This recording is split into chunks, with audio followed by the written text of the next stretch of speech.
Okay, all right. Well, welcome to our session today, Midlife Nutrition, what women 40 plus actually need.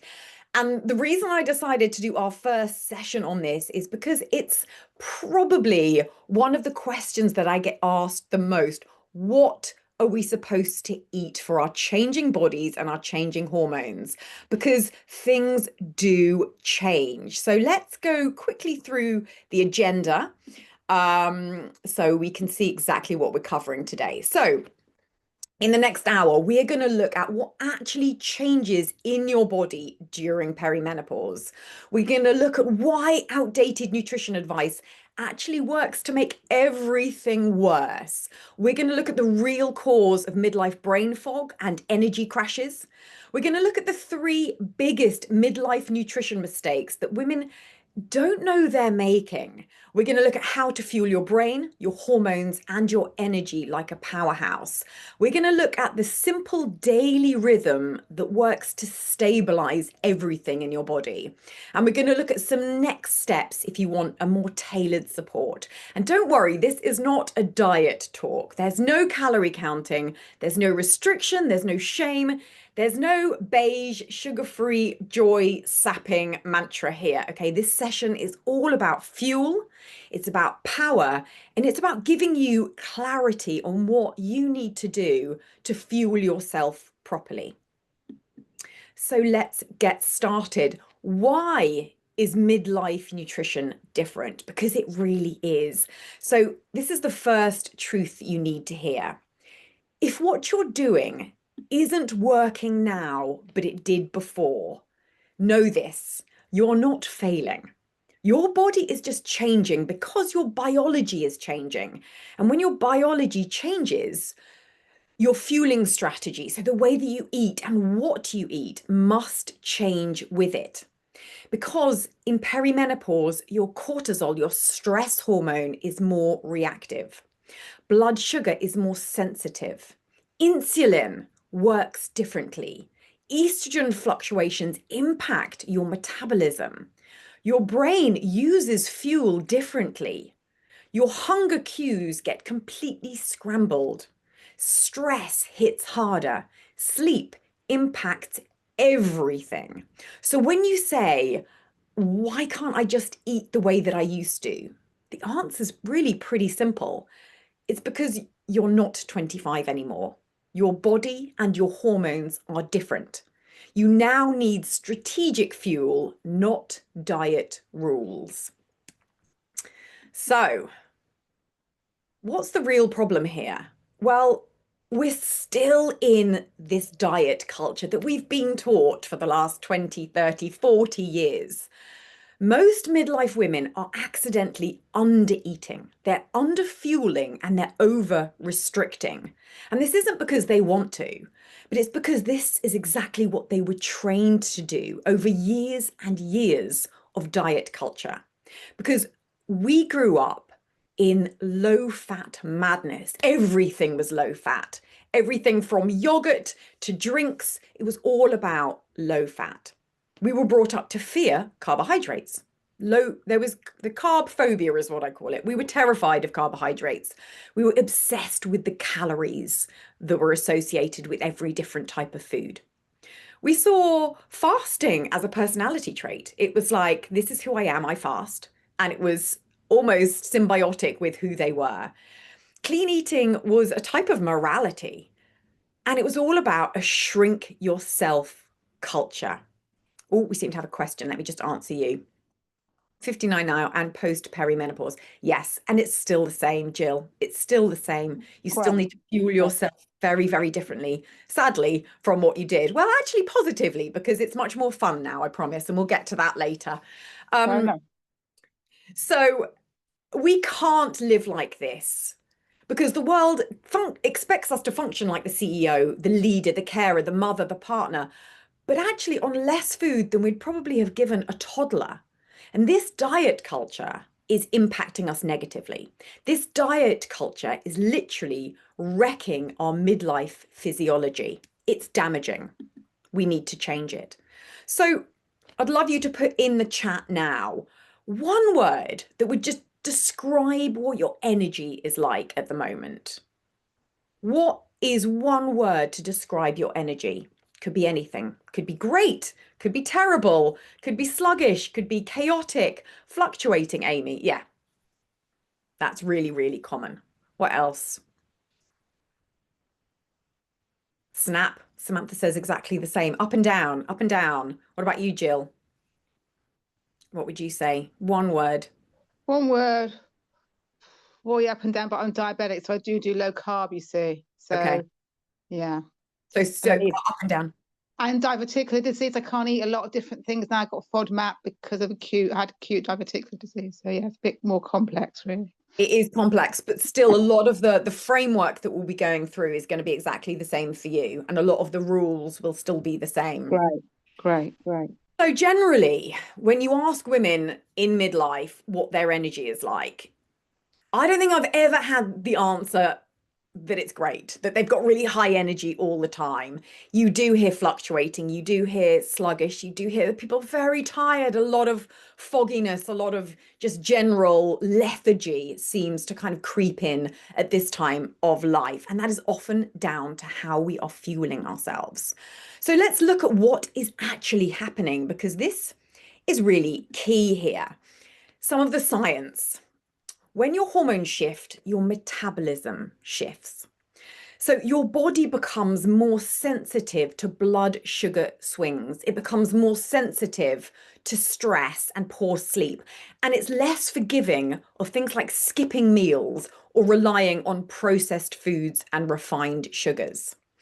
And that's because hormones hijack your metabolism.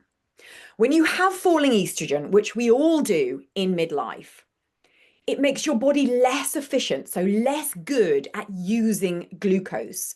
This means that sugar highs and lows will trigger fatigue, they will trigger cravings, and they will trigger belly fat, that stubborn fat that we hold on to and even build around our stomachs during this time.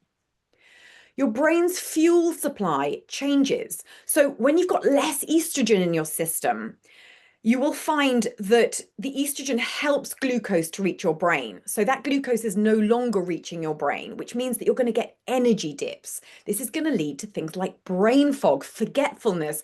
Where did I put my keys moments, which are really typical of women experiencing perimenopause. Muscle loss slows your metabolism. Now, you naturally lose muscle in midlife anyway, and muscle is very, very metabolically active. Okay, so it burns a lot of calories. So when you're losing muscle, you are going to have a slower metabolism. So without enough protein or strength training, you're going to be storing more of the energy that you're eating as fat. Okay, and this is a massive problem. Stress and cortisol create chaos in your system. Chronic stress will spike your cortisol. This will raise your blood sugar. It's going to impact your sleep. It's going to ramp up those cravings for immediate energy. This is the perfect storm for weight gain and for low energy. Your gut is also not happy. Low estrogen is going to disrupt your gut bacteria. This is going to cause things like bloating, inflammation, and mood swings. So a diverse, fiber-rich diet is going to help you to get your energy back, and it's going to help you to get your focus back.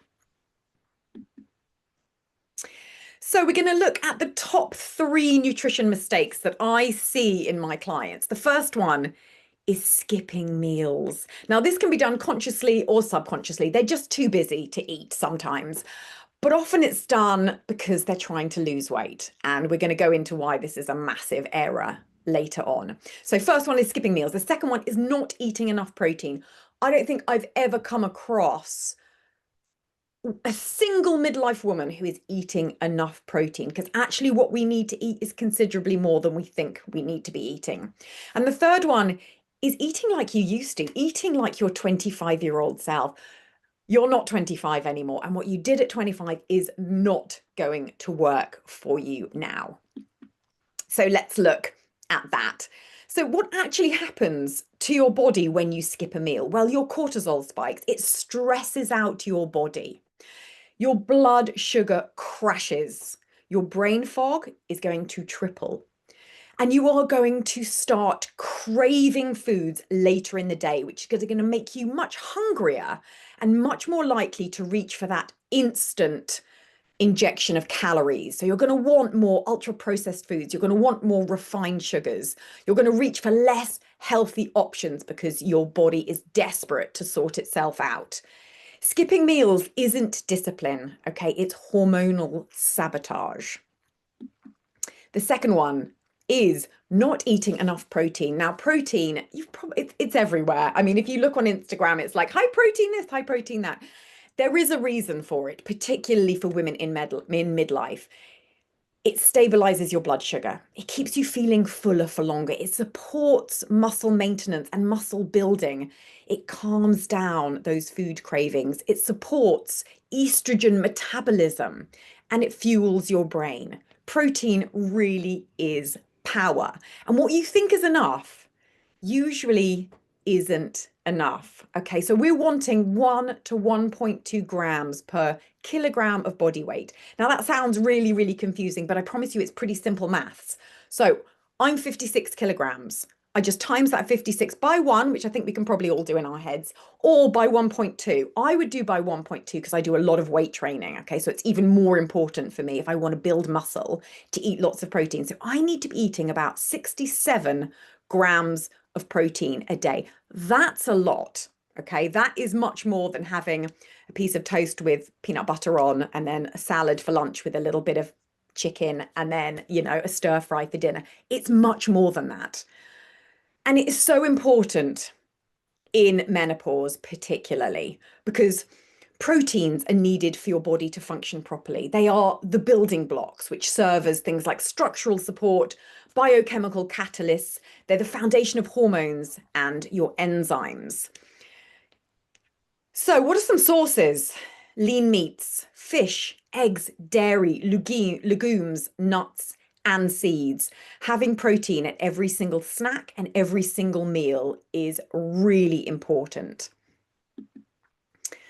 Okay, let's look at our next mistake is eating like your 25-year-old self. Okay, and generally having loads and loads of caffeine, having caffeine on an empty stomach, eating just a bag of crisps for lunch, long times between your meals, or doing really extreme fasting. Things like a pot noodle for dinner, quick, no thought goes into actually creating a balanced plate, just reaching for whatever you can, snacking on high sugar, ultra processed foods like chocolate bars. You cannot run a business, a family, a career on adrenaline. Your system now needs fuel, not fumes. So, what do women 40 plus actually need? They need protein. We talked about that. You need fiber. This is going to improve your digestion. It's going to help with weight management. And you want at least 25 grams a day. Okay. And that's quite a lot. You need it at every single meal and at every single snack. In menopause, it's really important, even more important, I would say, than at any other time. It promotes satiety. It keeps you full for longer. It helps your digestion. It helps regulate blood sugar levels. We want colorful variety in our food. Okay. And the 5 a day is gone. It's no longer about 5 a day. It's 30 fresh plant-based food sources every single week. And that sounds like a lot, but I promise you it isn't. It's any single plant-based food. So it could be a herb, oregano that you put on your bolognese. Okay, that would count as one. Any types of fruit, any types of seeds, it really does add up, I promise. It gives you great variety that really helps support your gut microbiome. And it's not about quantity, it's about, it's not about quality, how much you have, it's about the variety. We also need to be eating way more healthy fats, more of those good fats and less of those bad saturated fats. And fat's really, really important at this time of life. And women do get very, very scared of eating fat at this time of life because they think it's going to make them fat. It's like saying, I'm going to eat a blueberry and it's going to turn me into a blueberry. It just doesn't work in quite that way. But they have a very important role to play in menopause. They help alleviate certain menopause symptoms like hot flushes, depression, anxiety, and stress. Okay, so now what I really want to say to you is that you need to prioritize the idea of fueling your body rather than food to be about trying to shrink your body, trying to lose weight. It needs to be about your whole health, physical and mental. So, let's look at a framework that you can start to put all of this stuff in. And this is how to properly fuel yourself, how to fuel your brain, your hormones, and your energy, like the powerhouse that you are and want to continue being. So, the first step is to create a balanced plate of food. And we're going to talk about exactly how to do each of these steps next. But the first step, create a balanced plate of food. The second step is to make sure you're keeping your blood sugar stabilized the entire time. The third step is to never let yourself get over hungry. Never get to that stage where you are absolutely starving. Okay, that is going to make you reach for really unhealthy food options. And the fourth one is to stay hydrated. And this is something that people never really talk about, but we're going to explore later why that's increasingly important for a midlife woman.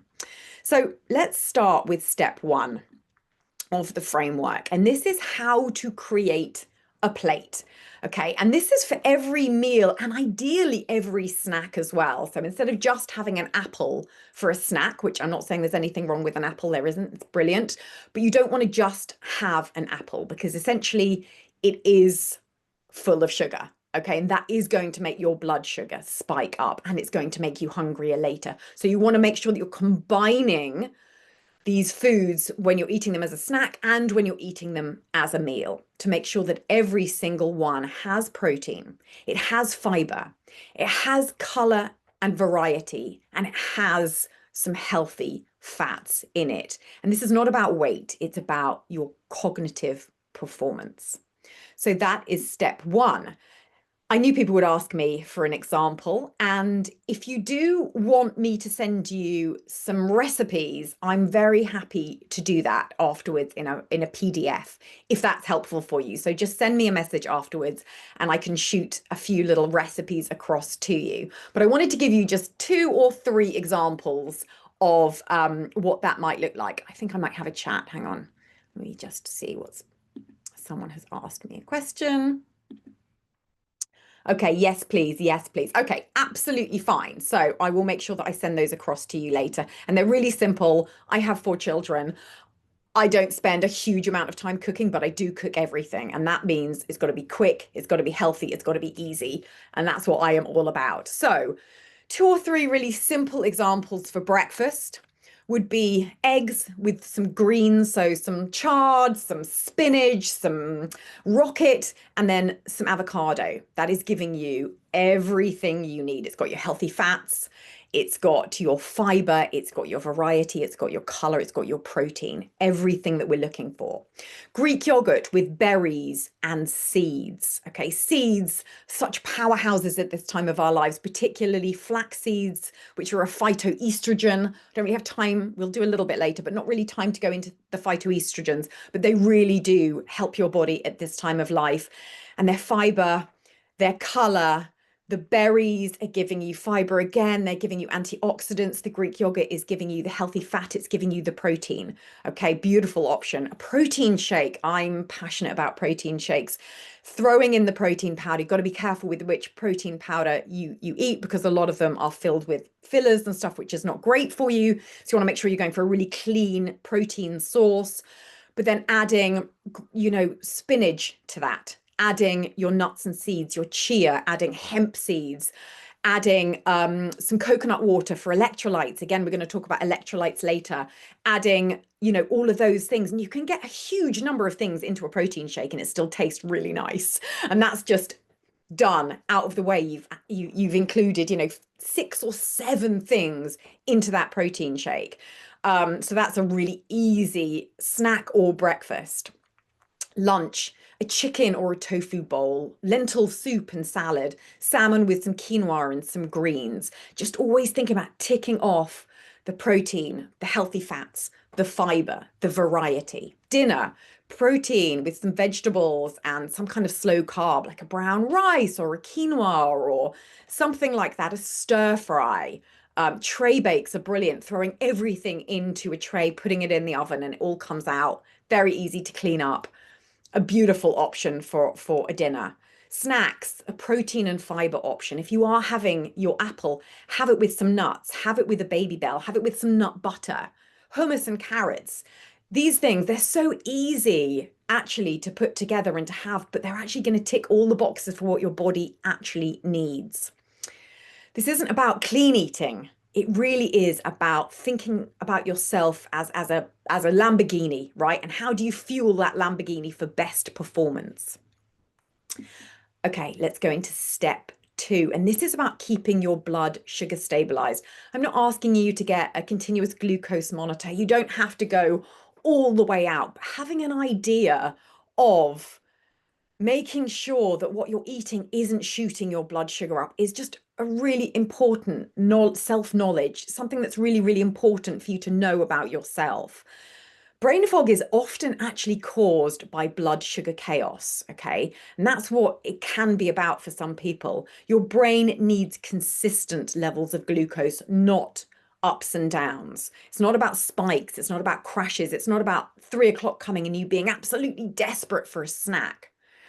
So this means that we need to focus on eating certain foods, protein, again, vegetables, slow release carbohydrates, having those really, really balanced meals, having protein before caffeine. And this is a really simple, easy one that I do with all of my clients.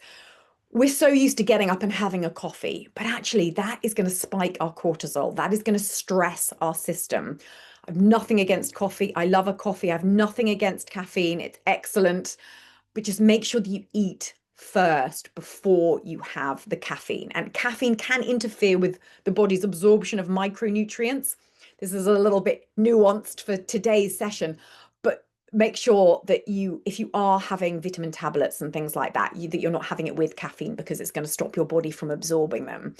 But what we really want to do is make sure that we're having protein first thing in the morning before we're touching any kind of caffeine. And that's such a simple shift to make to our daily routine that will make a massive difference. So keeping blood sugar stabilized, really important. Don't let yourself get over hungry. Okay. It happens. We go to the supermarket starving and we come back with all kinds of stuff that we would not have bought if we had gone to the supermarket not being hungry. Your brain is going to go offline if you're really, really hungry. Okay. Your decision making is going to be impacted if you get really, really hungry. Your willpower is going to dip so severely when you're really, really hungry. Your cravings for the crisps, for the chocolate, for whatever it is, those kind of instant energy bursts, those cravings are going to win. Now, you know when you usually crash, okay? That's when you tend to reach for that instant energy through food. And if you don't, it's your responsibility to work out when it is. And all you need to do to work out when it is to just keep a diary for the next few days. And then once you've worked out when it comes, 15 to 20 minutes before you know it's coming, make sure that you eat something that's going to fulfill you and it's going to keep your blood sugar stabilized. So you never get to that point that you are starving and you are relying on willpower to make a good choice for you, because it's not going to. Okay. You know what a good choice is for you. So make sure that you are making that good choice. Okay. So never let yourself get over hungry. The fourth one is to stay hydrated. And this is a piece of the puzzle that so many women miss, because the reality is that even mild dehydration is going to worsen feelings of fatigue, brain fog, and cravings. But you can drink liters and liters of water a day. And I have clients that are like, but I drink my 2 liters of water a day and they still feel wiped out. And that's because hydration isn't just about drinking lots of water. It's actually about chemistry. And this is something that we're not really taught about, but electrolytes matter. So every time you go to the gym and you sweat, every time you do a wee, every time you have a hot flush, you stress sweat, you are losing sodium, you're losing potassium, and you're losing magnesium. And these are your electrolytes. And without these, water can't get into your cells efficiently. So what happens is you end up feeling flushed with water, but you are still fatigued because you are not actually hydrated. So salt does matter. Now, most of us have been brought up to be scared of salt. Oh, that's going to lead to high blood pressure. But actually, salt, the right kind of salt, and particularly in midlife, is really, really important because fluctuating and falling estrogen actually makes you shed sodium faster, especially if you are exercising or if you're drinking caffeine. So too little salt is going to lead to low blood pressure. It's going to lead to dizziness, headaches, and brain fog. Now, consistency also matters. So you can't catch up on hydration. It can't be that you've drunk nothing all day and then you have 2 liters just before bed, or it can't be that you have 2 liters of water in the morning and then you kind of forget to drink for the rest of the day. Gulping a liter all at once is just going to send you running to the loo. Okay, your body needs a steady drip feed throughout the day. Okay, it needs constant hydration, not just one burst. Now, I know I'm going to be asked about this, so I thought I'd put in a slide for you about it. So how do I feed myself with electrolytes? Now, you can buy electrolytes that you drink. They are extremely expensive. The good ones are extremely expensive. And if you do want one, drop me a message and I will send you a link to the best ones, because there are a lot of rubbish ones out there full of not such good stuff, things that we don't want to be consuming. But you can do this yourself and it doesn't have to be expensive and it doesn't have to be difficult. So my recommendation is to start the day with 500 milliliters of water with a pinch of salt, and not table salt here. We're not talking about refined salt. We're talking about like Himalayan pink salt, and a squeeze of lemon. I also recommend for you to sip your water throughout the day. You can get these really funky bottles now, which you can just have, beside you all the time, just to be sipping rather than glugging, sipping throughout the day. And you want to be having 2 to 2.5 liters. You want to be increasing your electrolytes before and after workouts. Okay, if you suddenly start finding that you're getting headaches during your workouts, it's because you are dehydrated. And also this also relates to hot flushes, okay, because you are losing those electrolytes in the sweat that you're producing. So keep an electrolyte drink handy, especially mid-afternoon as well, and have it instead of that second coffee. That second coffee is going to dehydrate you. That second coffee, especially if you're having it in the afternoon, is going to impact your sleep, which for most women in midlife is also a problem. God, I feel like I'm in the Caribbean now. This is like the sun. I'm just going to put my blind down a little bit. Gone from snow. There we go. Snow to sun. Not complaining. It's lovely. Right. So that is your electrolytes. And again, do send me a message if you do want to purchase electrolytes. Absolutely fine. I've got a good one for you. Okay. So let's look at some rules. Okay. These are just some things to have in mind that you can frame the guidelines with. So eat within 30 to 40 minutes of waking up. And this, again, is probably something that's slightly different from what you've been doing. I know I started intermittent fasting right at the beginning of the kind of the phase of doing it. And I had to stop. I was doing 16/8 religiously. And unfortunately, for women in midlife, it's just not a good idea because it stresses your body. It makes your body produce more cortisol, which, as we know, is not good, especially for women in midlife. So you want to make sure that you're eating within 30 to 40 minutes of waking up. You want to be having protein at every meal, generally around 25 to 35 grams minimum at each meal. As I mentioned, you don't want caffeine on an empty stomach. Again, we know that's because it's going to shoot that cortisol up. We want to be having a really high protein breakfast. This is probably, research shows, the most important time to have a high protein meal. And again, when you're on the run, it can be difficult to be like, oh, I'm going to have 3 scrambled eggs. And so do use things like chia puddings, Greek yogurt, or those protein shakes like we talked about earlier. If you do find it hard to have a high protein breakfast, eat more fiber. That comes from all your nuts and your seeds and your vegetables, which are all so good for you anyway. Eat more of those healthy fats. Don't be scared of fat, please. It's so important for your hormones. Focus on variety and color. We've been through that. Eat balanced meals. We've been through what the plate should look like. No skipping meals. Don't do it. Promise you it's going to have a detrimental effect. Don't really do any fasting over 14 hours. 12 to 14 hours is important that you do at least 12 hours just so that you can have some autophagy, just some detoxing of the body, but try not to do it over that 14-hour mark because then it becomes very stressful unless you're medically supervised and your healthcare professional has told you that that's a good thing for you to do. Try to remove alcohol and UPF, ultra processed foods, if possible. It's not always possible for everybody, and that's absolutely fine. These are just guidelines. This is the ideal situation. And obviously, no one is perfect all of the time. These are just what would be best if you could. This rhythm alone, so just following these rules, is going to transform your focus, your cravings, your sleep, your mood, your anxiety levels, your energy, and your ability to cope with stress. Just following these really simple rules, which are probably not that different from what you're already doing. They might just need a few tweaks here and there. So we've looked at the why and the what. Now I want to look at the how. Okay. So to do all of these things, we really need to change the way that we think about food. And we need to change the way that we think about feeding ourselves. Because you're not here to starve, okay? You're not here to shrink.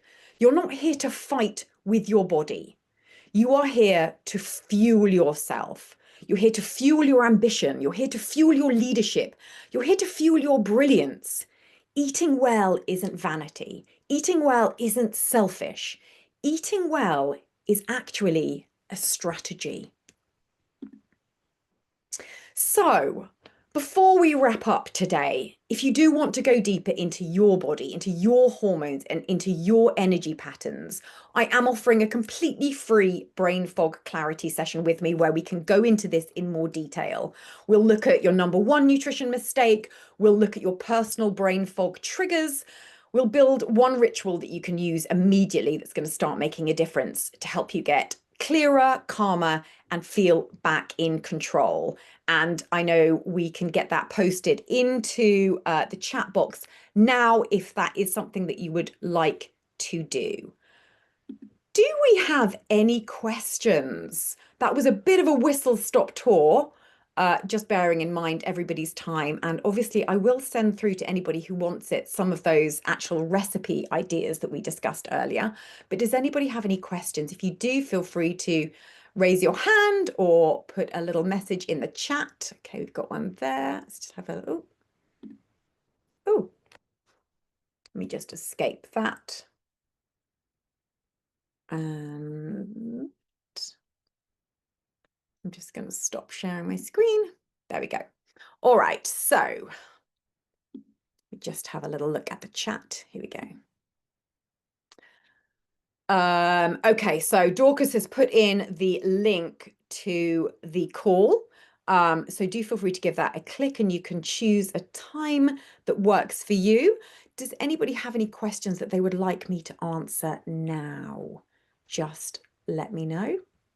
Hi. Hi.